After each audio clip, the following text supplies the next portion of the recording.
Muito prazer, sou Matheus Makoto e hoje eu vou falar sobre o impacto da política monetária sobre o mercado acionário brasileiro. O impacto das políticas monetárias sobre o mercado acionário brasileiro se manteve o mesmo depois da pandemia? Aqui eu falo um pouco sobre o mercado acionário como um todo. Podemos dizer que ele é um termômetro da economia, ou seja, ele acaba refletindo muito sobre as variáveis macroeconômicas, como juros, o câmbio, o risco do país, e isso acaba demonstrando muito sobre a expectativa dos investidores sobre o próprio país. A pandemia representa um dos maiores choques econômicos das últimas décadas. E falando um pouco dos impactos que ocorreram no Brasil, podemos destacar o colapso do Ibovespa no seu início, com uma queda abrupta. A Selic, que foi reduzida ao menor nível da história, em seguida passou pelo ciclo de alta, que permeia até hoje.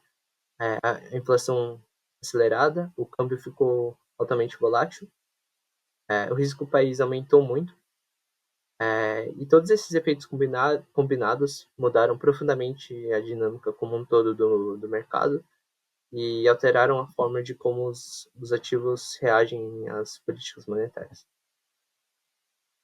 Falando um pouco agora sobre a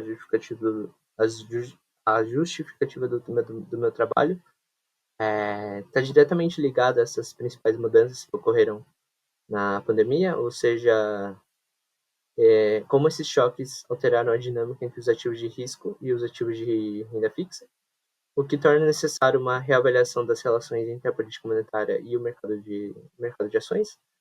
Além disso, é muito importante analisar os novos comportamentos das principais variáveis macro em relação ao Ibovespa. O objetivo geral do meu trabalho foi analisar as principais mudanças que o pós-pandemia fez e também analisar as relações das variáveis macro em relação ao Ibovespa.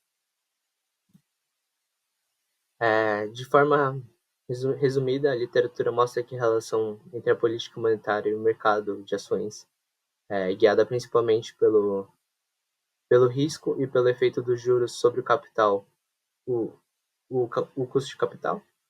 A literatura também destaca que, em alguns momentos, podem ocorrer relações atípicas, como períodos como a pandemia, com exuberância irracional ou reversões temporárias, e a causalidade pode mudar. Mas, de maneira geral, o consenso é que os juros mais altos tendem a reduzir o preço das ações por aumentar a taxa de desconto e o custo de capital. Falando um pouco sobre a metodologia, foi conduzida uma pesquisa quantitativa iniciada pela análise descritiva das variáveis. Verificamos também a estacionalidade das séries por meio do Dickey-Filler generalizado. Em seguida, aplicamos um modelo de regressão ARDL, que permite avaliarmos os efeitos de curto e longo prazo entre as variáveis dependente e independente. Também verificamos a cointegração das séries por meio do teste Pesaram-PSS. E a estrutura metodológica foi organizada por 6 modelos, A, B, C, D e F, como mostra o quadro ao lado.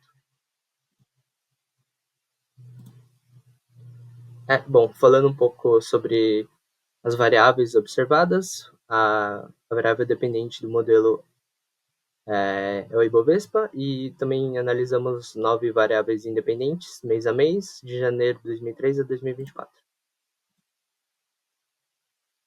Falando um pouco sobre o teste de fronteira Pesaram-PSS, a estatística F do teste do modelo A ficou abaixo do limite superior do teste, o que indica a ausência da cointegração. Isso mostra que a Selic isoladamente já não explica o comportamento do longo prazo do Ibovespa, o que sugere uma possível mudança da estrutura pós-pandemia. Falando um pouco sobre os efeitos de longo prazo, o mais marcante é que o risco país passa a ter um dos efeitos mais fortes sobre o Ibovespa. A inflação esperada e a atividade econômica também apresentam impactos positivos consistentes, o câmbio e a volatilidade externa mostram que os choques internacionais são determinantes para o mercado de ações. Já a Selic perde relevância isolada, como mostra o modelo A, o que podemos também ter visto no teste anterior, do teste PSS. A política monetária precisa ser interpretada dentro de um conjunto mais amplo de variáveis, como o modelo F. No curto prazo, o câmbio é variável e... no curto prazo, o câmbio é a variável que mais influencia o Ibovespa, com impacto imediato e negativo. A Selic, por outro lado, apresenta efeito contemporâneo muito pequeno ou quase nulo. Além disso, os choques de risco e volatilidade global afetam significativamente a dinâmica de curto prazo em alguns modelos. E quando analisamos a velocidade de ajustamento, observamos que o mercado agora leva mais meses para voltar ao equilíbrio após um choque exógeno. Isso indica um processo de correção mais lento.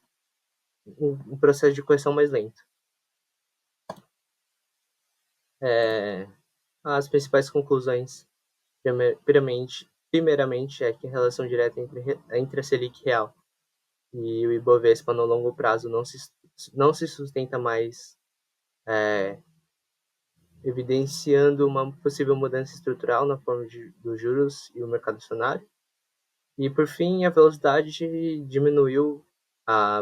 ajuste diminuiu, ou seja, demora mais meses para a neutralização das séries.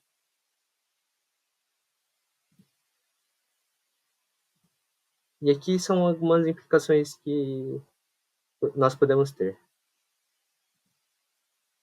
Muito obrigado.